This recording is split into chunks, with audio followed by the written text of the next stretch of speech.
सबके साथ एक ऐसी कहानी शेयर करने जा रही हूँ जो आप मोटिवेशन तो कह सकते हैं, लेकिन ये एक ऐसी कहानी है जो सुनने के बाद भगवान के प्रति आस्था और विश्वास और बढ़ जाता है। और ये तो आप और हम दोनों ही मानते हैं कि आध्यात्मिक शक्ति तो होती ज़रूर है, क्योंकि जब हम अकेले पड़ जाते हैं ना, तो दोबारा उठ के चलने की शक्ति वही हमें देता है। जब सब साथ छोड़ देते हैं तो वो हमारा साथ देता है। ऐसे ही केदारनाथ को केदारनाथ क्यों कहते हैं, जागृत महादेव क्यों कहते हैं, ये कहानी सुनने के बाद आपके शिव जी के प्रति भक्ति आस्था और बढ़ जाएगी। एक बार एक शिव भक्त अपने गांव से केदारनाथ धाम की यात्रा पर निकला, और पहले के समय में इतने यातायात की सुविधाएं नहीं हुआ करती थी, तो वो व्यक्ति पैदल ही निकल पड़ा केदारनाथ यात्रा के लिए। रास्ते में जो भी मिलता केदारनाथ की यात्रा का मार्ग पूछ लेता और मन में शिव जी का ध्यान करते हुए चलते रहता। चलते चलते उसको कई महीने बीत गए। आखिरकार एक दिन वो व्यक्ति केदारनाथ पहुंच ही गया। केदारनाथ मंदिर में द्वार 6 महीने खुले रहते हैं और 6 महीने बंद रहते हैं। ये आप भी जानते हैं, हम भी जानते हैं। वह उस समय पर पहुंचा जब मंदिर के द्वार बंद हो रहे थे। पंडित जी को उसने बहुत बताया कि वो बहुत दूर से महीनों की यात्रा कर आया है। पंडित जी से प्रार्थना की, कृपया करके दरवाजा खोलकर प्रभु के दर्शन करवा दीजिए। लेकिन वहाँ का तो नियम है, एक बार बंद तो बंद, नियम तो नियम है। वो बहुत रोया, बार बार भगवान शिव को याद किया, बस एक बार दर्शन करा दो। यह प्रार्थना कर रहा था सभी से, लेकिन किसी ने उसकी प्रार्थना नहीं सुनी। पंडित जी बोले, अब यहाँ 6 महीने के बाद ही आना बेटा, 6 महीने बाद यहाँ दरवाजे खुलेंगे। यहाँ 6 महीने बर्फ और ठंडी पड़ती है। और सभी जन वहाँ से चले गए। वो वहीं पर रोता रहा। रोते रोते रात होने लगी, चारों तरफ अंधेरा हो गया। लेकिन उसे विश्वास था अपने शिव पर, वो जरूर कृपा करेंगे। उसे बहुत भूख और प्यास भी लग रही थी। उसने किसी के आने की आहट सुनी। देखा एक सन्यासी बाबा उसकी ओर आ रहे हैं।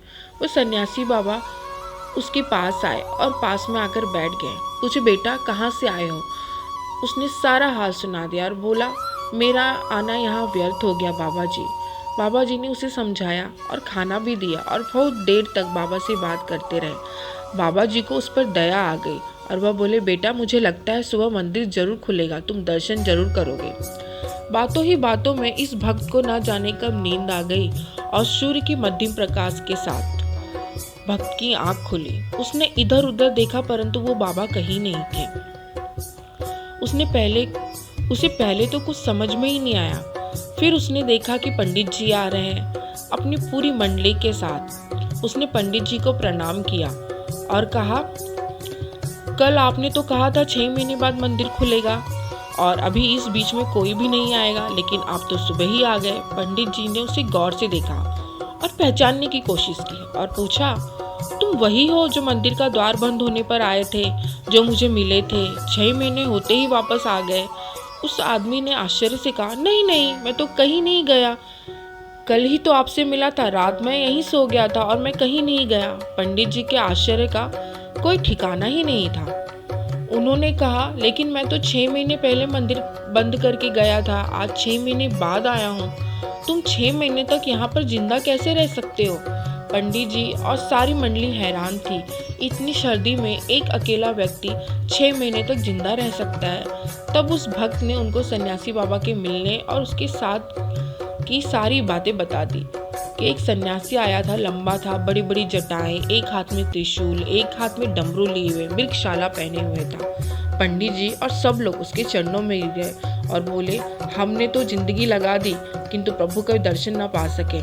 सच्चे भक्त हो तुम, जो तुम्हें साक्षात भगवान शिव ने दर्शन किए। उन्होंने भी अपनी योग माया से तुम्हारे 6 महीने को एक रात में परिवर्तित कर दिया, कालखंड को छोटा कर दिया।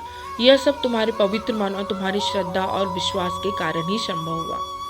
ये एक छोटी सी कहानी हमें बहुत बड़ा मैसेज देती है कि जहाँ पे विश्वास है, भक्ति है, श्रद्धा है, वहाँ कभी भी भगवान अपने भक्त को या अपने बच्चे को कभी अकेला नहीं छोड़ते।